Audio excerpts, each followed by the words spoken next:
Sutra 1.32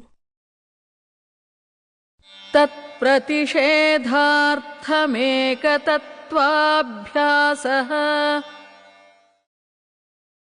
The practice of concentration on a single subject or the use of one technique is the best way to prevent the obstacles and their accompaniments. Commentary. The point here is that we should not keep changing our object of concentration. When you decide on one thing, stick to it whatever happens. There's no value in digging shallow wells in 100 places.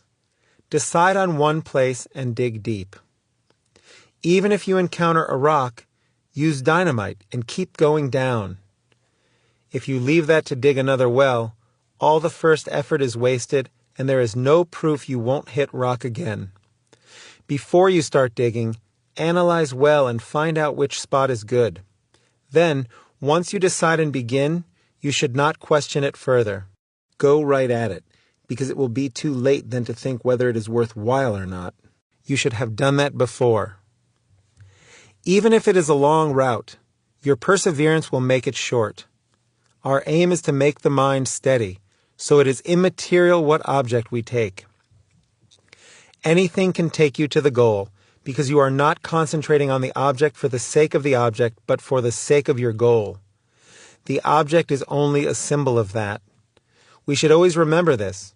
All our ideas, objects, or even mantras are just symbols to hold on to as aids toward the goal. Behind the objects, you should always remember the goal. Tastes, temperaments, and capacities differ, so you should not criticize other people's objects of meditation because you have selected another. They are approaching the same goal through their objects.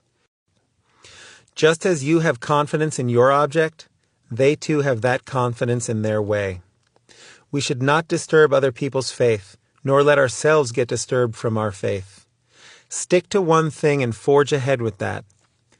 Why do you want to have this one-pointed concentration? To make the mind clear so you can transcend it. You are not going to cling to the object, but just use it as a ladder to climb up. Once you have reached the roof, you leave the ladder behind. Now, in the following sutras, Patanjali gives certain suggestions for attaining and maintaining this one-pointedness. We can easily see what a broad outlook he has. He is interested in the goal and not in the paths. He doesn't try to squeeze you into one particular path. He only gives you a few suggestions and ultimately says that if none of these satisfy you, select whatever you want. He is that liberal. That is why yoga is appreciated by everyone.